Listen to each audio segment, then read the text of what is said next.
We know there are a lot of things that you could be spending your time doing, so we are greatly appreciative when you spend it with us in the trenches with Dave Lapham. Brought to you by First Star Logistics, as always, emanating from the studios that they provide for us, which are second to none, one of one, as is our guest, Ted Karras, center for the Cincinnati Bengals, offensive captain for the Cincinnati Bengals, unquestioned leader, one of the leaders of this football team. No doubt. Ask any player, any coach, anybody in the organization. Ted Karras has tremendous leadership skills. Ted Karras won a couple of Super Bowls when he was a New England Patriot. He also played with Tom Brady at the tail end of Tom Brady's career. Now he's playing with Joe Burrow. When he compares and contrasts those two guys at the quarterback position, that's an interesting listen. It's also interesting to hear him talk about the offensive line. It's the first family of football, the Karras family. He's the third generation football player or coach in his family. And offensive line play, his teammates at every level of football have been important to him. Also talk about the friends and family aspect of playing the game of football and how those bonds will never be broken. Ted Karras is a football lifer. Ted Karras knows the game of football. You're going to like what Ted Karras has to say.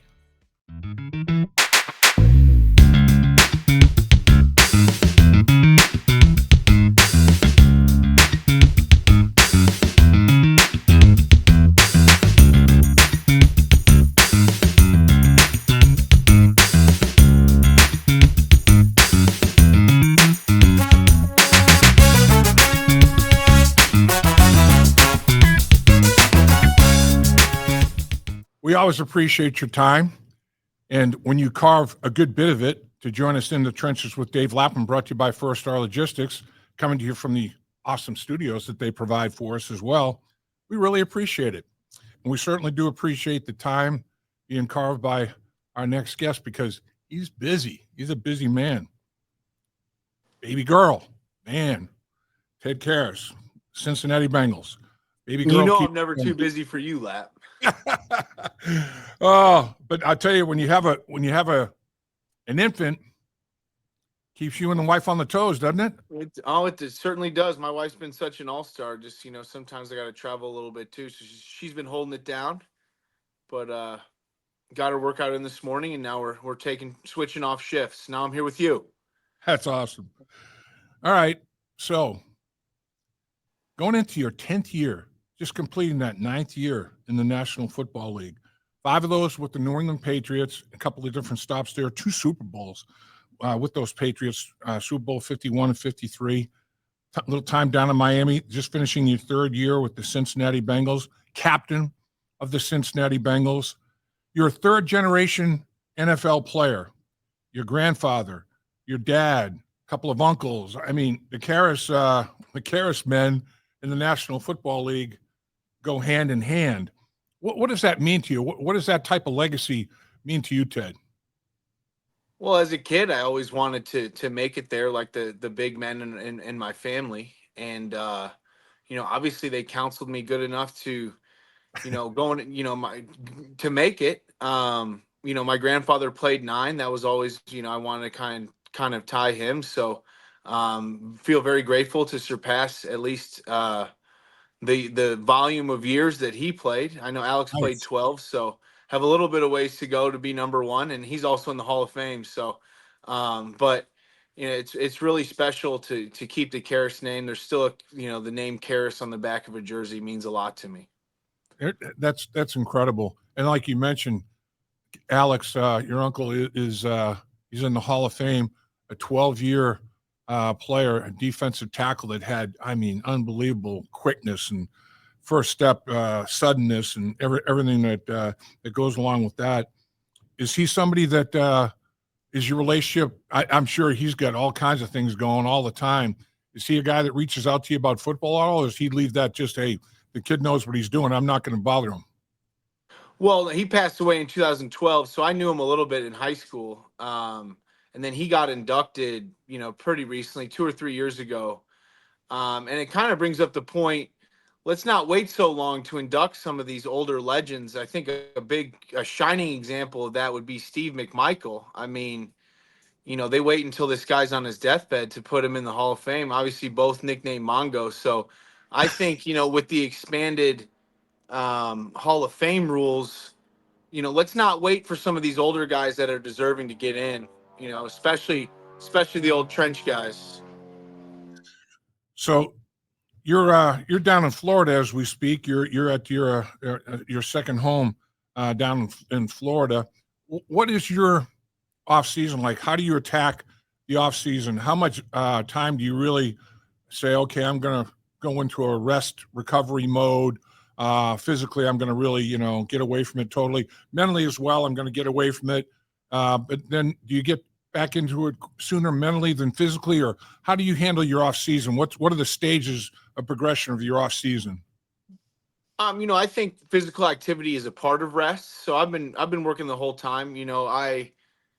I run at about 305 throughout the off season, and now this last month before we get in, I put on 10 more pounds. I'll report at 315. Our day's basically scheduled around taking care of our daughter and, Right. and making sure that we get our workouts in. So I do try to get an hour in the sun of stretching, and then after we put her to bed around 7, come in and get a big lift. I like to lift, especially when I'm down here in Florida, towards the end of the night, get four or five meals in before we hit a heavy lift. I think it, serves its purpose very well.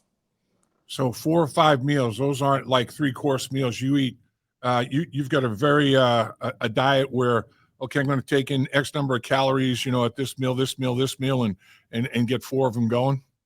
I think it's more of a feel thing for me than actually tracking the calories. I think at night is the most tracking, like the post workout, try to get 1,000 calories in before you go to sleep.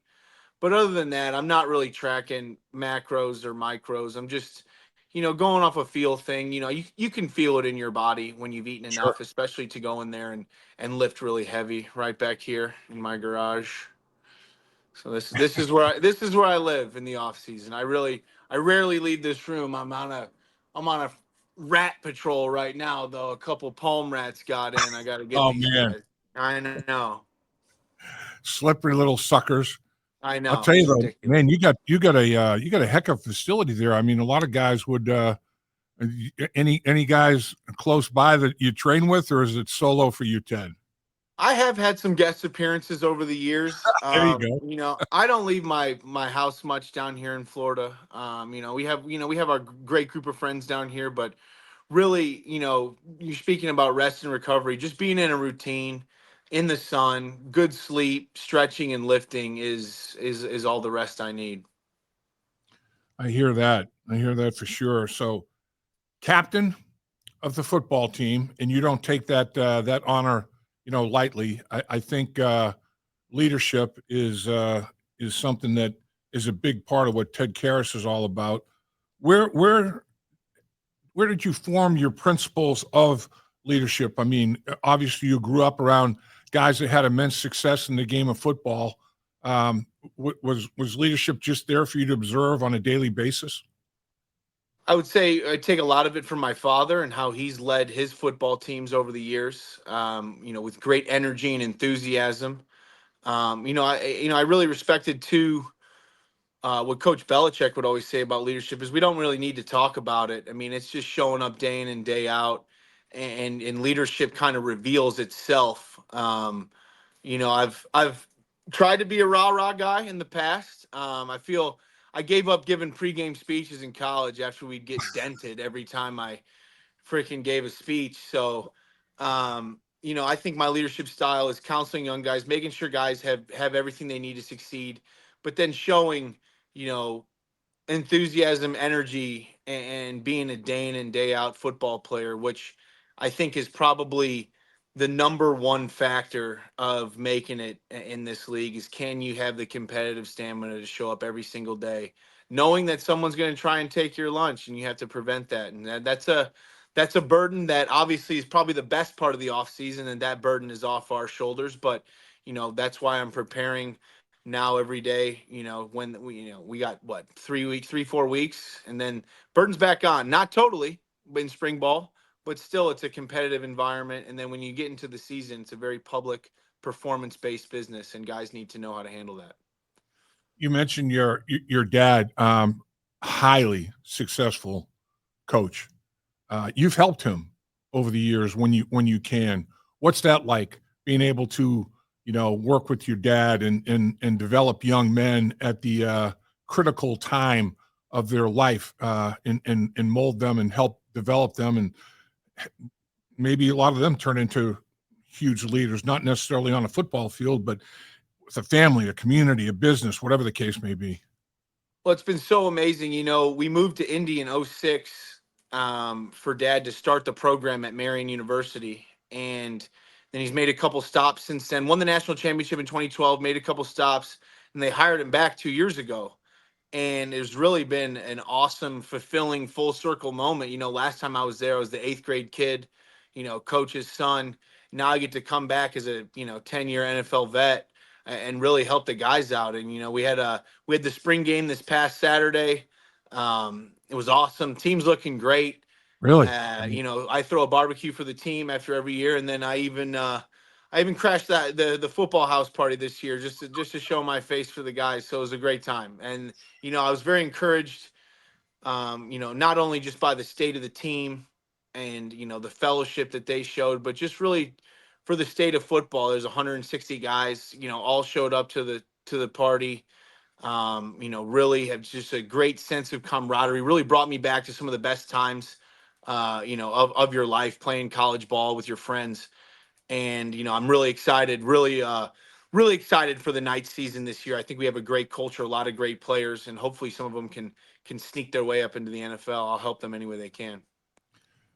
What's it like? I'm sure these guys, college players. In comes a guy that's played a lot of years in the National Football League, has a resume, extensive from a success standpoint, knows what he's talking about, is willing to give his time, teach technique, and help develop these young players.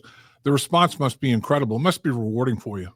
It's really cool. I'm friends with a lot of, it's interesting still playing at 32 years old. You get to become friends with a lot of people 10 years your junior. And Right. I think that's a lot of fun and very rewarding. And obviously the Knights have had great success, but that translates to the NFL. I mean, last year Mims was 21. A lot of these guys it's interesting. It's either these guys are really young coming in, or now with this 6-year stuff, they're like 25. So, being the oldest guy on the team is a lot of fun. You get to be friends with a spectrum of men throughout all cultures and all ages. You mentioned the word culture a couple of times now. I mean, it's a huge word, but it's a must. To have success, culture is a necessity. The culture that the Cincinnati Bengals organization has developed, and it's going on now organizationally with the coaches, head coach Zach Taylor, all of his staff, the players, the type of players that you guys have, the character of the players that you guys have within the organization, leads itself to an incredible culture. Is it as good as you've been around? It is. And I think that, you go to any team in the NFL, they've weeded out a lot of the bad eggs. You can't make it in this league, at least for an extended period of time.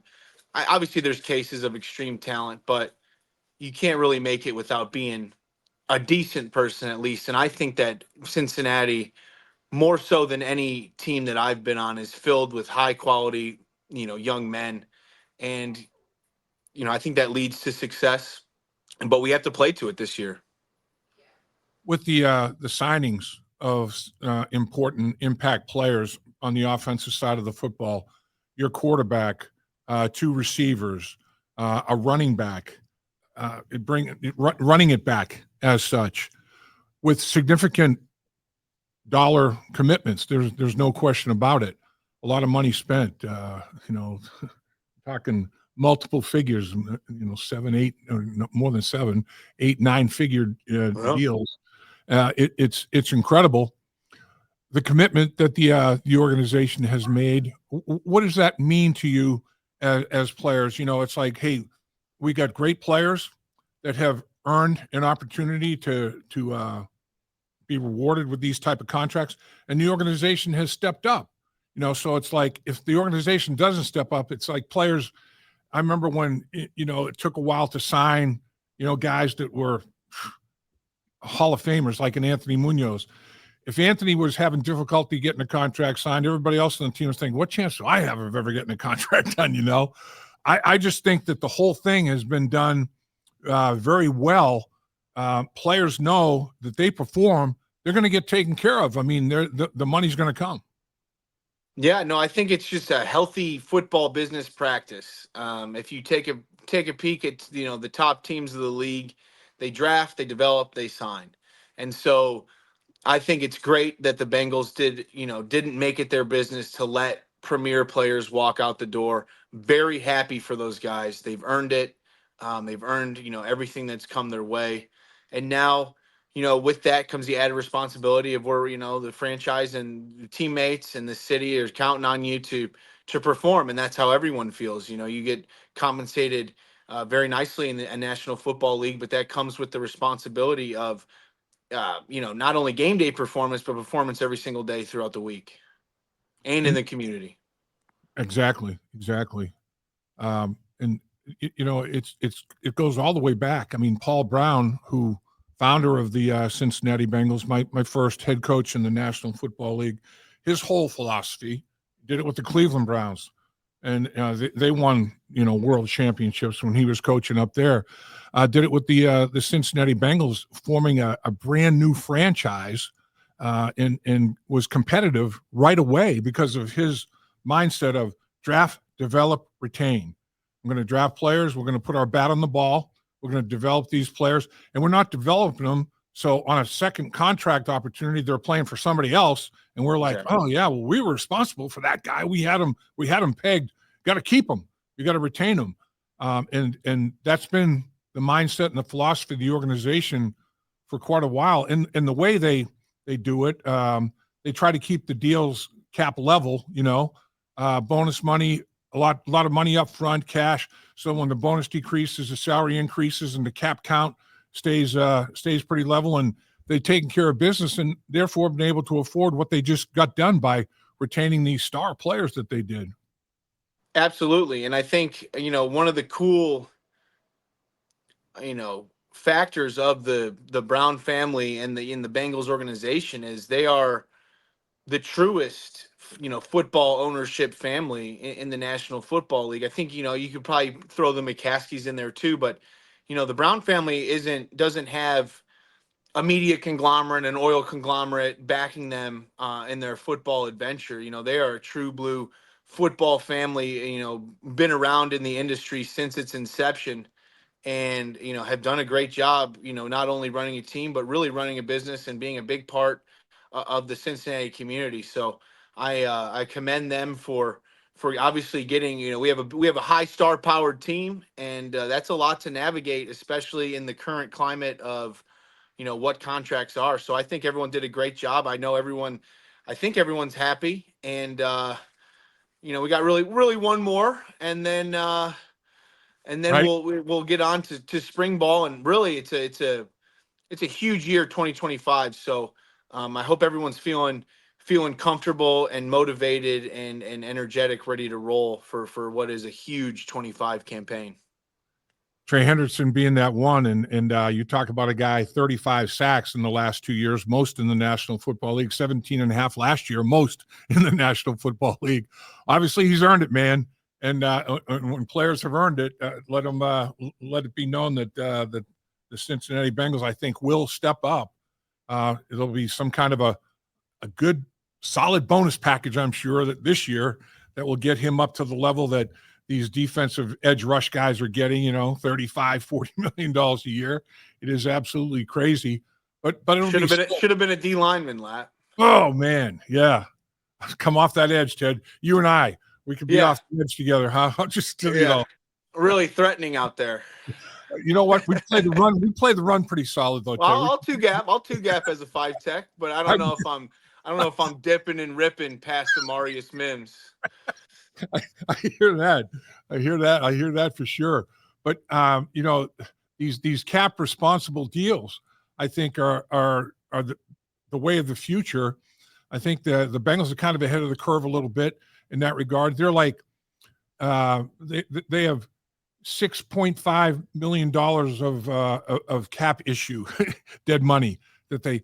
But there are teams in the National Football League with 60 million, 66 million with these And I ego think deals. These I ego love that the deals. cap goes up. Obviously, as a player, you want as much money in the player's hands. Yeah, I think if you look some of these teams that have won the Super Bowl, I don't really know what does or does not exist as a cap hit. I think it's frustratingly complicated right. um, for at least the layman or even even a player, a NFLPA representative. I think that I'd probably need to do a little bit more research, but there's ways to get around it, and I think that our team obviously is very responsible with the cap, and overall, I think that's a positive.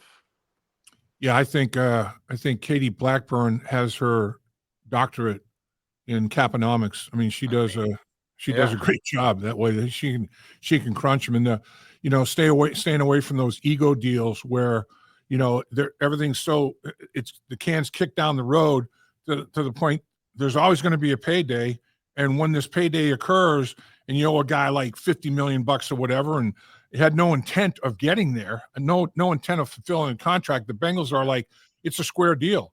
You sign a 4-year deal with us, it's a 4-year deal. It's a square that's deal. yeah. That's what And I tell a lot of guys too. yeah, You see this big number at the front, or at least your APY is a big one that guys want to hit.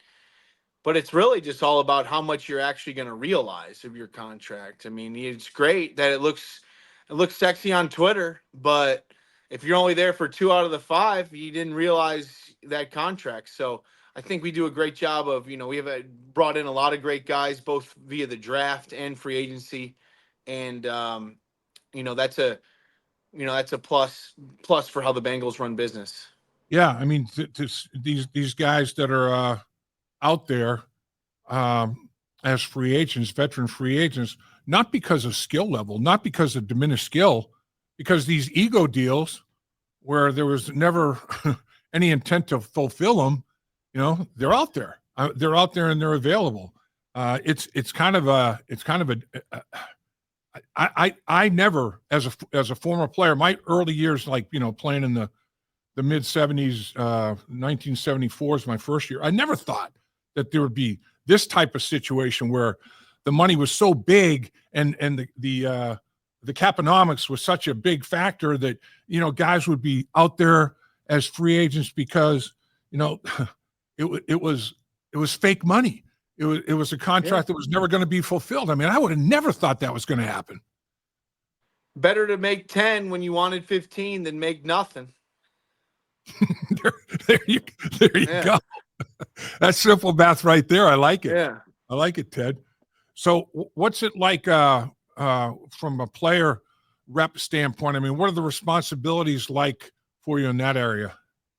Well, I think, there's not, it's not too extensive right now as we're going into year 6 of a 10-year CBA. So I Right. think the biggest thing that we need to focus on now is educating some of the leaders in our union that will be around for the next CBA.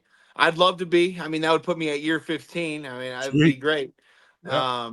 But that's one of my main goals is to identify leaders of basically the next gen of our union. And we've had a great run and a great culture, a core group of guys in the NFLPA for I've been involved, since year 2. So about 7 years, we've had a very positive core group of guys. I think JC Treader did an amazing job navigating us through this last CBA. Thank goodness we signed it. We would have been SOL going into COVID without a deal. And so I think there's an opportunity to get a lot more of what the players want, realistically. But my goal really these next couple of years is to identify, the next core group of leadership in the NFLPA, educate them and have them ready to go with Lloyd when the CBA comes up 2030, 2031. In free agency, veteran free agency, two things have emerged. It's retain your own, which is what we talked about before. Draft, develop, retain. The Bengals, a high percentage of the free agents that they've signed are their own. And then also reward guys that have demonstrated position versatility. And in today's NFL, it's almost like a must. If you're a center, you got to be able to play guard. If you're a guard, you got to be able to play center or tackle or whatever the case may be, just in the offensive line. But all the guys that the Bengals have re-signed, their own. Jamar Chase can play any wide receiver position on the football field, and he can motion to any of them. He can line up anywhere. T. Higgins, same type of thing. I mean, T. Higgins is a very versatile guy, and his skill set and Jamar's are so different in terms of what they bring to the table. T being so long and being able to contested catch kind of guy. Mike Gesicki can line up at the end of the line of scrimmage. He can line up in the slot. He can line up in a bunch formation. He gives you position versatility. B.J. Hill, he can line up as the three technique. Outside shoulder of the guard, can line up as a nose, can kick out as a defensive end in if needed. Position versatility, the big four right there. Cody Ford can play all five line positions, can line up as a big tight end on short yardage goal line packages. Tanner Hudson, position versatility. Joseph Asai, both sides of, of the line of scrimmage, and can kick inside as well. Cam Sample, when healthy, gives you versatility. I mean, it really is. It's what they look for when they're signing their own or out there in free agency as well. Position versatility is a big deal in today's football, isn't it, Ted? It is. I mean, you look at a game day rosters, 46 players. So, I do like the rule that they made where you have to have 8 O-linemen. I think that probably saves a lot of headaches. So I think it might be 47 with an 8th O-lineman. I'm not completely sure. Correct. You're right. But yeah, no, you got to be able to play. I mean, I can speak for the line. You got to be able to put both of your hands down. And then, like when I came in the league, I just played guard, and Coach Scarnecchia, trained me to be a center. You got to play the pivot, have the ball between your legs, and that's a testament to how it's changed a little bit. Obviously, our tackles are very unique in the fact that they're both 6'8", 350. Right.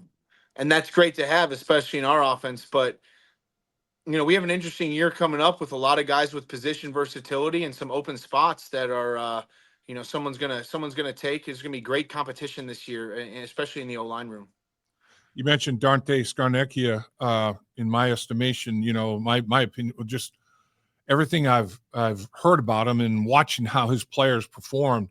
I mean, he's one of the all-time greats. I mean, what was he like as a young player to be coached by a legend like Dante Scarnecchia? What was that relationship like?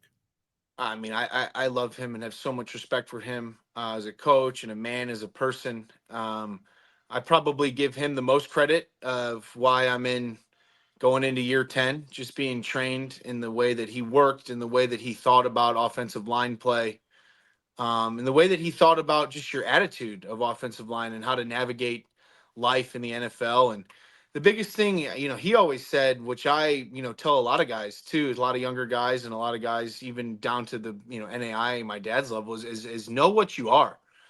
Don't try to be something you're not as an O-lineman. And a big analogy, he said, he would look at you move after a practice and he said, do you see yourself move here? It doesn't look like a Ferrari, does it? So just move like a Jeep. A Jeep is reliable and a Jeep will get you there, but don't try to move like a Ferrari. Don't, like for me, you look at some of the guys that move like a Ferrari in this league. I say as O-lineman, Chris Lindstrom, even Jordan Mailata, just really smooth, pure athletes. And there's not many. And so I thought that was always just a really good analogy of just know what you are. Just you have good, nice, concise movements, and you'll win a lot of blocks. You'll win most of your blocks. But if you try to get outside of yourself and be something that you're not, that's immediately going to lead to less success in the NFL. So let's talk about offensive line and offensive line coaches. Dante Scarnecchia, I had Jim McNally as my line coach. I know you have a great relationship with Jim McNally. There's a mutual respect there that is very, very strong. And both of those guys were, it starts with your feet and then work with your hands, and ends with your hands. An offensive line, get yourself in position with your feet and then finish with your hands, and really you look at your line coaches, the new line coaches to the Cincinnati Bengals, Scott Peters and Mike McCarthy. These guys are cut from that cloth as well. I mean, there's a million ways to skin the cat in terms of technique and but bottom line is, no matter how you're teaching it, you're giving a lot of tools for a toolbox for players. Yep. Nobody's built the same. Some guys have longer arms. Some guys have smaller hands. Some guys have, long trunks and short waisted. Others, it's the reverse. So you have to have a lot of tools for guys to take out of a toolbox. And that's what all these great coaches do for you, right? They give you a lot of tools to use. Absolutely. And just adding tools to your toolbox is another big analogy. And I think, O-line more than any position, like I've said many times in the show, is a repetition position and a continuity position. Yep. And I think there's certain fundamentals that are non-negotiable as far as what will lead to a successful block.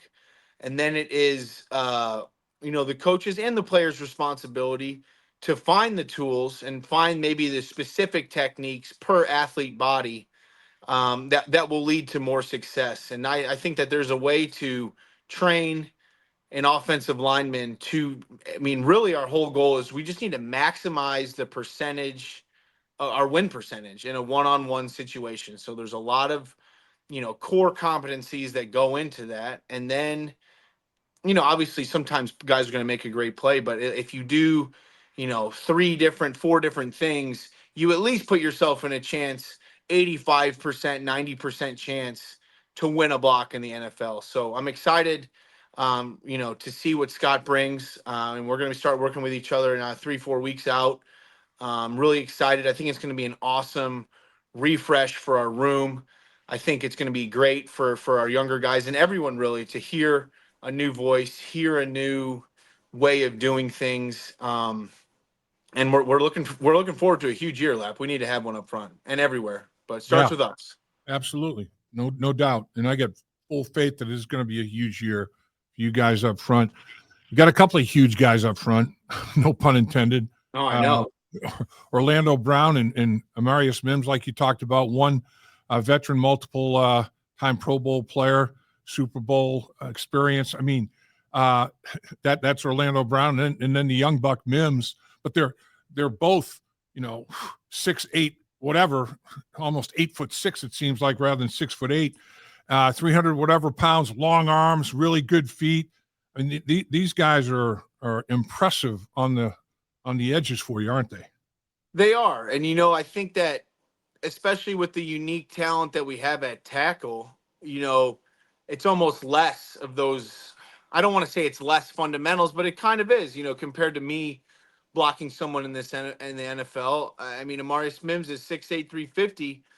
I mean, really, man, let's just see how far the kid is away from the quarterback. I mean, there's not, I think sometimes maybe things can be overcoached. And, really what it comes down to is, are you winning or not? And especially at tackle with how premier our guys are, I mean, that's a whole different position in my book too. I feel very confident in my ability to, at least counsel on center and guard play. Sure. Tackle's a whole different animal. You got a whole different group of guys out there. And really what I judge tackle on is how far the defensive end is away from the quarterback when the ball is released. And our guys do about as good a job as you could ever hope for in this league. So in the veteran free agent signings, we talked about, some of the guys that were retained. One guy didn't mention, Cody Ford, offensive lineman that was retained. Cody gets himself a 2-year, $6 million deal, and he's got position versatility that we talked about earlier. Can play any one of the 5 spots, and can line up as that big tight end. Talk about Cody Ford, what he gives to your football team. Well, I think if you look at the last 2 seasons, Cody stepped up in an very impressive way, playing Well, I think did he play all four? He might have been in all four besides center, at least at some point, in a competitive game, and Right. that's a value that really you can't even quantify as you go into a game, with the guys that are dressed, not only to be able to get you out of a sticky situation, but also start games and win games at multiple different positions. So I'm so glad that we retained him. Saw him the other night after opening day, him in Orlando. Those are great guys that you love to work with. And, there's some spots that he can, there's going to be some competition for everyone. So I'm really excited to get back with the fellas. Obviously we're still taking our time, our mental break. Hopefully everyone's done with their physical break, but we'll get back together and really get after it this year. Talk about a veteran offensive lineman that came to you to the Cincinnati Bengals from another organization, Lucas Patrick, Yep. and he's got the New England Patriot common denominator, like Scott Peters, Mike McCarthy, and yourself. I mean, what have you heard, if anything, excuse me, about Lucas Patrick? And have you had an opportunity? I guess two questions. First one, have you had a chance to catch up with Lucas Patrick, and did you know anything about him prior to here coming to Cincinnati? No, I've known Lucas for a long time now. And always had a lot of respect for him. I think we're the same class. And he's always been solid everywhere he went. Obviously, I endorsed him to come here. I think there's something to be said about a 10-year vet with position versatility. There's no one that's played 10 years in this league that's a slouch. Yep. And so I'm sure we're going to add some young guys too, but there's less of a risk in signing a guy who's proven it for the better part of a decade, and a guy who's played all three interior positions. I think he's really going to help us. I think he's going to add to the competition, raise the floor of our room. And really we're going to go out there with a lot of veterans and some young guys and a lot of guys that have played a lot of football. And I think that's an exciting base and start to the year. And I'm sure we'll come back on here at some point this spring and talk about how we've grown as a unit and what we're seeing. And I'm really excited for finally the chance to get to work with them. Known him for a long time, through just after games, mutual respect, and then through the NFLPA as well. He's very active. Yeah, I'm glad you did a little preview or foreshadowing of programming to come. We're definitely going to do that. Catch up with you later in the We spring. got to be double digits now and in the trenches. I got to be. I'm telling you, man, you're definitely up there. And I'll tell you what, people love to listen and watch Ted Karras talk football, man. You're a guy, you're a football savant out there to people in football land. There's no doubt about it. Have you had a chance? Have you had an opportunity to catch up with the coaches yet? You got new offensive line coach Scott Peters, his assistant Mike McCarthy. There's two Mike McCarthys. This is not the one that's been a head coach prior in the National Football League, but this is another Mike McCarthy who's coached in the offensive line at collegiate level for a long time. Have you reached out to those guys? Have they reached out to you yet? Absolutely. No, we've talked on the phone a couple times. I haven't met anyone in person yet. Right. I've been back and forth from Cincy, so there just hasn't been an opportunity, but Sure. really excited to get to work with those guys. I know they hit the ground running. Really excited for what Scott has had to say so far. And so it's going to be it's great. I can't wait for that first phase 2 Indy and, just kind of see what our routine is. Obviously there's going to be not nerves, but anticipation as to what we're about to do today. Anytime you put on a helmet, that's the case. So, really looking forward to, these new ideas. And this will be my fifth O-line coach in the NFL, probably 10th total. I had a lot in college. So I've got to learn a lot of things from a lot of different guys. And this is just another opportunity. Really excited to, see what he has to bring. Obviously played the game, trained a lot of fighters. I'm interested to see how that's gonna go. Obviously, as you mentioned, in the National Football League, the one thing that you can count on is change. Nothing stays 100% the exact same. Excuse me, on a year-to-year basis in the National Football League. Players come, players go. Coaches come, coaches go. 8 players no longer with the Cincinnati Bengals. One of those is the guy that played right next to you for a while, Alex Kappa, who right away signed with the Las Vegas Raiders. So it is going to be different. Cordell Volson is in a competition now at the interior guard position with Cody Ford and Patrick and others that may be drafted, signed, whatever the case may be. What's life like when you know on a year-to-year basis the team that you see the last day of the season is not going to be exactly the team you see when you open it up a few months later to start another year? Well, football is an adventure, Yeah, and it can be sad at times, but it's always, I think, one of the most refreshing and freeing parts of it is that it is a 1 year adventure always, no matter what your contract is. It is a 1 year, what have you done for me lately business, true. and I almost think that makes you play freer.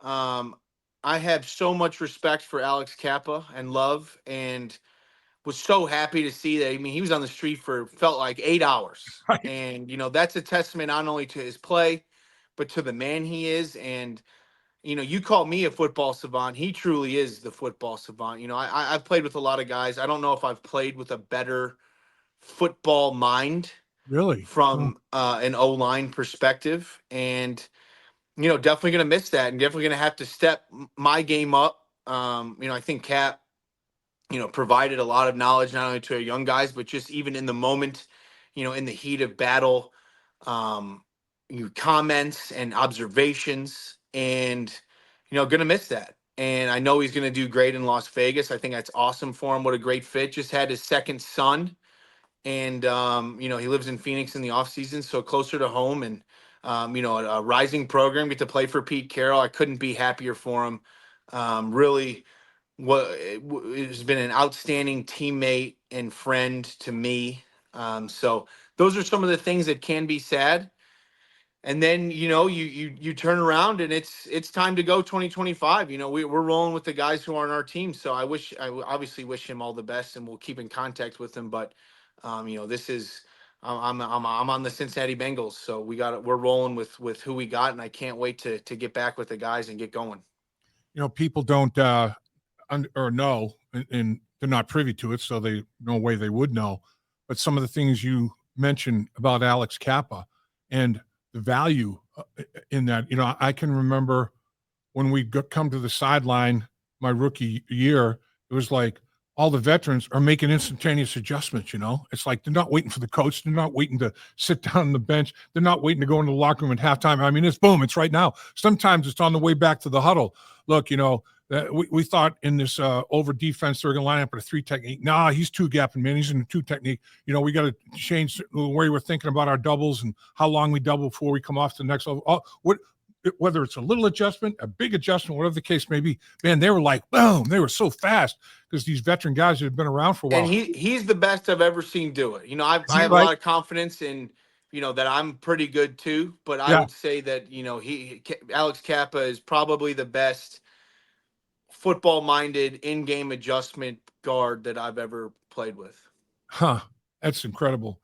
Because you're a football savant, in my opinion. I mean, you're humble, but you're football, man, and players look to you for answers. There's no question.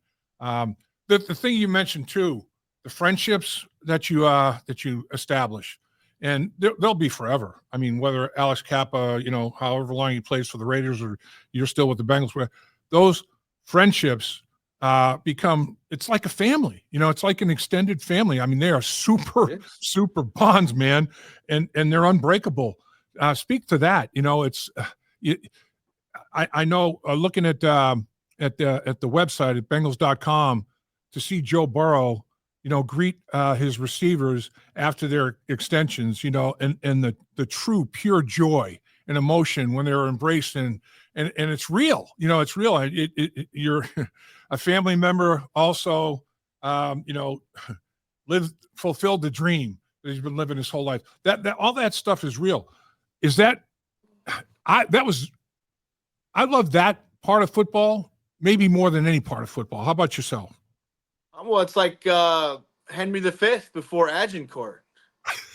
That is true, and that might be getting a little sappy about it, but that's always been my favorite part of football, and bleeding together and sacrificing, and one of my favorite things about football is that I have a group of guys. That's what I've always craved. I wanted to be on a team, and then you have your guys, then you learn about all these other guys, and you're going against their team, and it's us versus them, and whose relationships are stronger, who's more in tune, who's more disciplined, and who is going harder for the brothers around him. And I think that translates to a lot of victories in the National Football League. I think that goes down through all levels of football.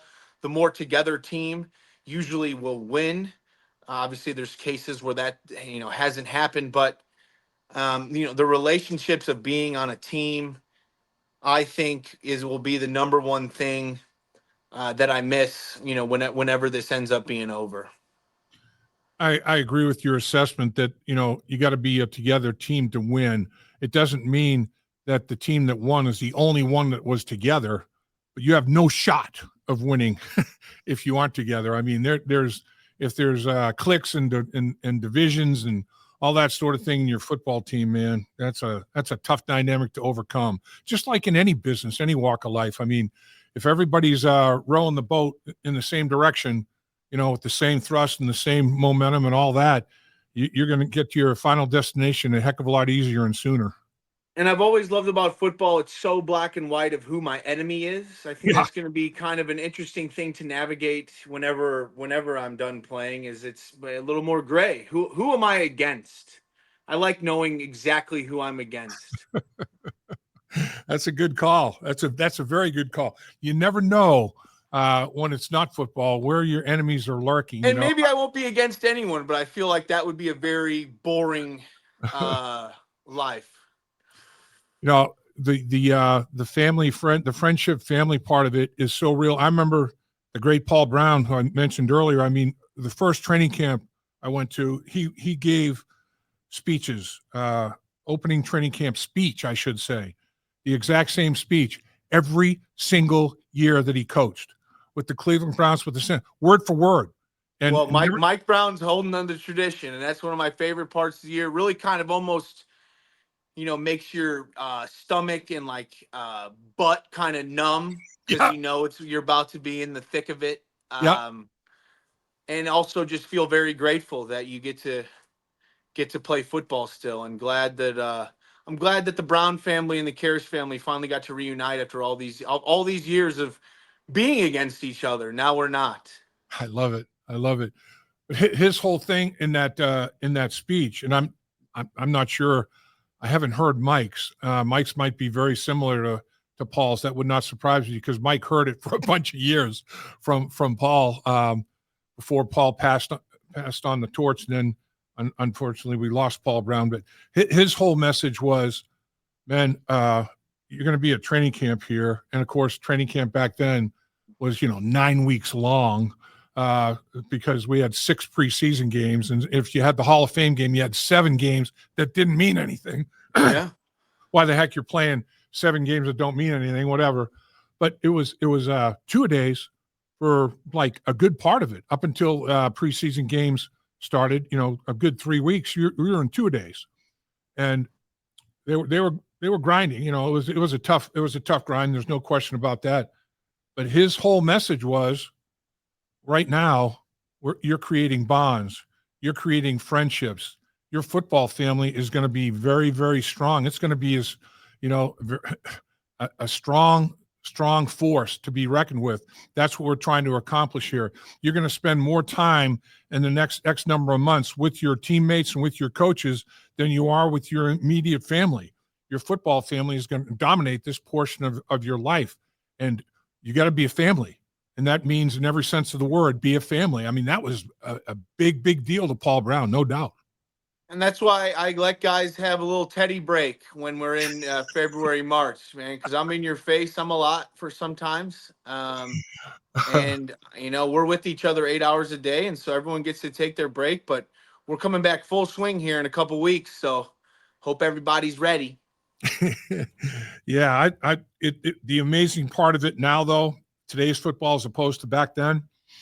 I mean, it's year round. You guys are year round. You get a little bit They of a made it a year-round show, Lap. You Good for the did. NFL. No, it's good for everybody. It's a Yeah. year-round show. This is probably the biggest lull of the year between the combine and the draft, Yeah. and after free agency. So it'll heat up quickly. I know America's ready for football games. We'll get there.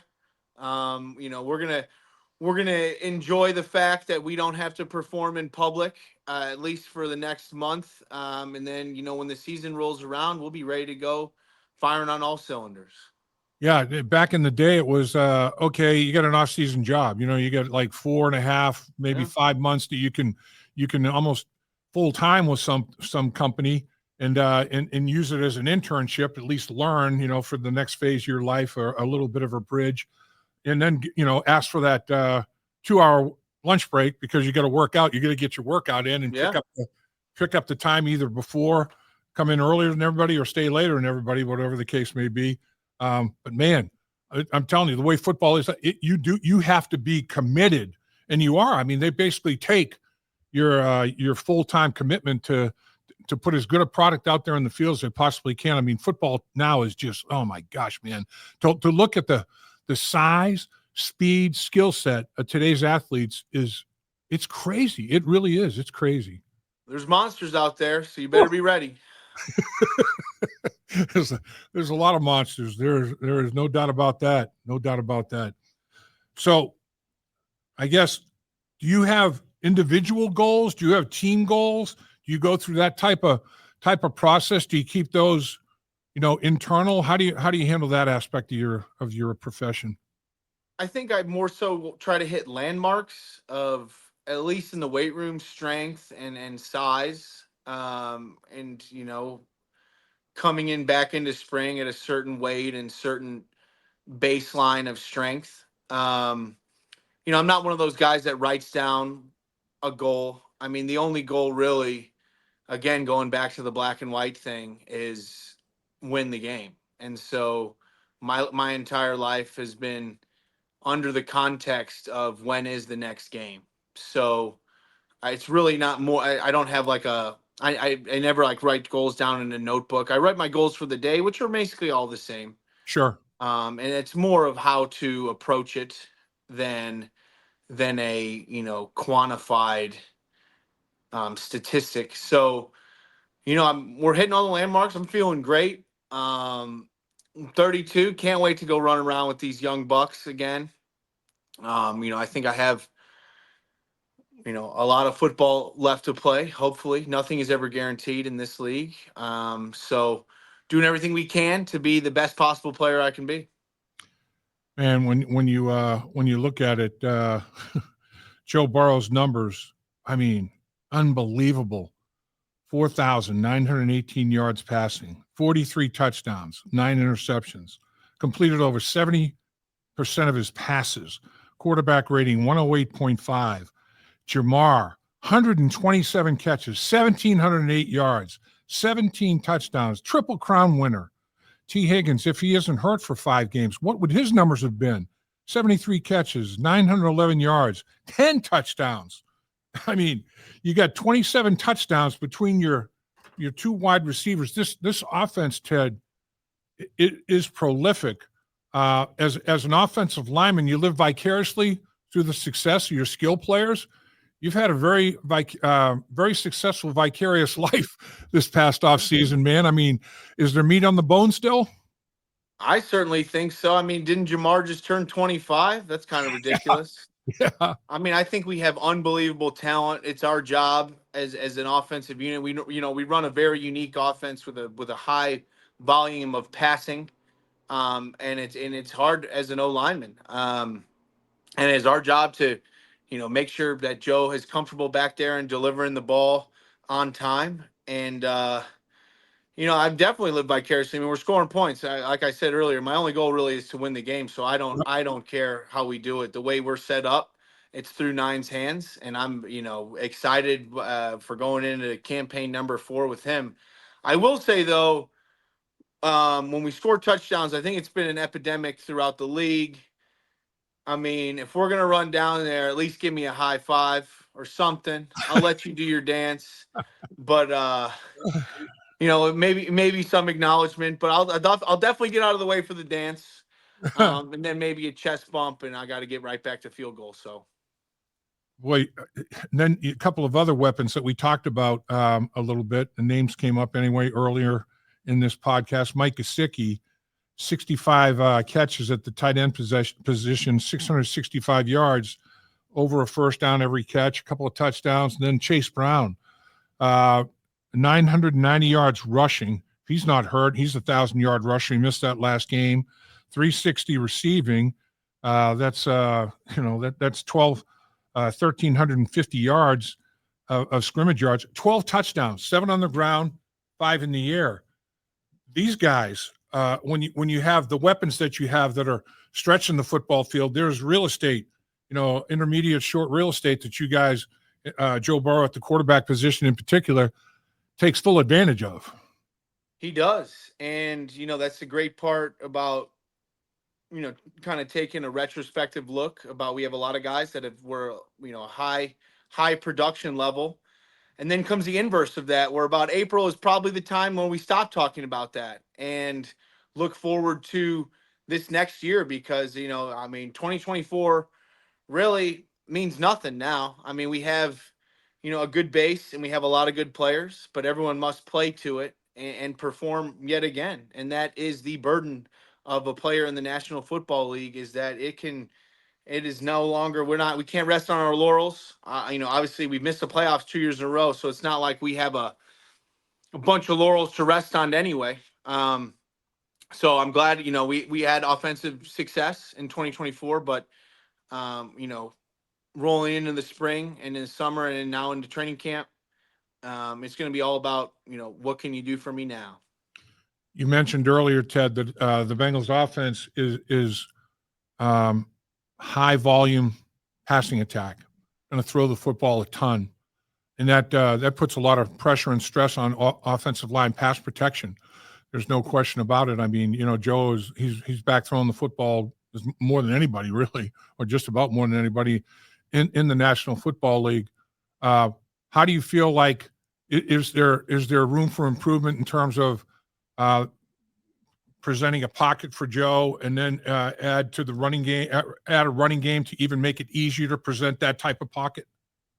Absolutely. There's always room for improvement. I think that, obviously the volume at which we pass, there's a lot of opportunity for defensive line to scheme us up, but Yeah. That's our job and our burden. And I think that we can clean things up, to a pretty heavy extent. So I'm excited to see what Scott and Mike have in mind with that. Obviously we work hand in hand with Zach and Pitch and Joe as well.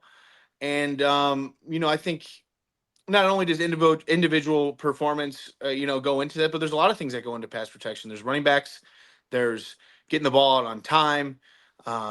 And so I think, we got better last year, and there's still much room to grow. So when you look at that in growth, Andre Josivas, a young dynamic wide receiver, you've got other players that you can add to the mix as well. I mean, there's unlimited resources for this offensive football team, and that's before you finish with veteran free agency and the draft. I mean, there's weapons galore. Feeling great about our team going into spring, and then it's on us to perform at our very best, and it's on the coaches to put the players in the best positions to succeed. And that's, everyone's role. And I think everyone's really excited. And like I said earlier, I'm really looking forward to getting back with the guys. I love going into spring ball and being around the guys after, these last couple of months of really just, being solo dolo with my family. So it's going to be a fun spring, productive spring. And we need to have a huge year, Lap. When I look at Ted Karras, I'm jealous of your career for this big reason. Tom Brady, quarterback for you, part of your career. Joe Burrow, quarterback. Excuse me. Joe Burrow, quarterback for you, a good part of your career as well. That's unbelievable, man. To have I mean, the football gods. Don't forget Fitzmagic. Oh yeah, Fitzmagic, right? Fitzmagic, yeah. He got it done. But I mean, the football gods looked down upon Ted Karras and said, "We're going to take care of you, my man." I mean, that is every player that looks to be successful in the National Football League knows that it starts by having a competent quarterback, and those two are more than competent. Premier of the league. I feel very blessed for the people that all the teammates that I've got to play with. I've played with so many amazing football players and dynamic gentlemen, and I obviously shaped the course of my life. So I feel very blessed and feel a responsibility to counsel these young guys and be an older teammate, like a lot of great older ones that I had showing me the ropes, and pass these things down. I'm sure there are more similarities than differences between Tom Brady and Joe Burrow and what makes them successful. I mean, they came into the league different ways. Obviously, Tom Brady, a 6th-round pick, picked in the 200s somewhere, selection-wise by the Patriots. But that story is made for TV movie, and has been already made for TV movie basically. And Joe Burrow, the first pick of his draft, so they enter, very, very differently. But man, are there more similarities than differences between those two in terms of how they approach the game of football? Well, I think with any NFL QB, one of the small joys of my life is seeing an NFL quarterback spin the football. I think it's, one of the first things that really, if you've ever been to an NFL practice, will stand out to you right away if you've been around football for an extended period of time, any of them, but especially the two premier ones that we're talking about. I think that, interesting, people ask me this question all the time, and, I guess I don't really know. I mean, Joe is more like Tom was 40 when I was with the Patriots, and obviously already superhero legend status. Right. Where Joe is, more of my true friend and peer, and guy that I spend a lot of time with. So, I couldn't really speak to. I guess on the football field, there's a killer mentality to it. Obviously, there's a big burden on your shoulders at quarterback. In this country, I think it's probably, at least top 5 important job in our country. I mean, if you're looking at just volume of what people talk about. So, I don't really have like a Venn diagram of why Joe and Tom are similar and what makes them different. Joe is an absolute wonderful friend to me, and obviously we've won a lot of football games together, and I could speak to more about who he is than, Tom is a great guy and was a mentor to me, but I'm not rolling over to his house and hanging out watching a game. I was 23. He's a grown man with a family and a mansion. So, I guess I didn't. The volume off the field was way less. I guess the one thing that when I look at them, the biggest common denominator in my mind is their accuracy. I mean, my gosh, man, these guys have pinpoint accuracy, and like you said, they can both spin it. It comes out of their hand with velocity. They can spin it, and they can when they do goose it, to get it there quickly.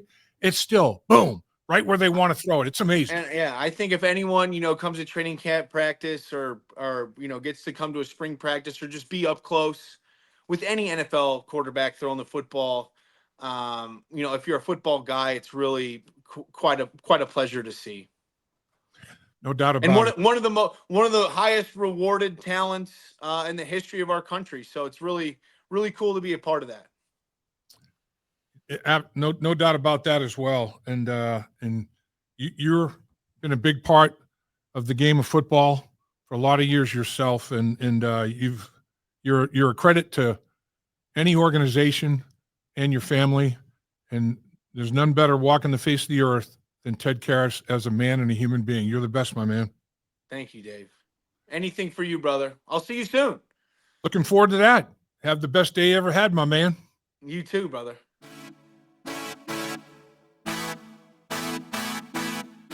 Dave Lapham here. While games are over for the season, there's no off-season for In the Trenches with Dave Lapham or First Star Logistics. First Star Logistics gave away great prizes during the season. which will continue with exclusive content in the First Star Media Group YouTube channel. So please do me a favor, subscribe to In the Trenches, hit the like button, and visit the First Star Media Group YouTube channel for exclusive content and special giveaways.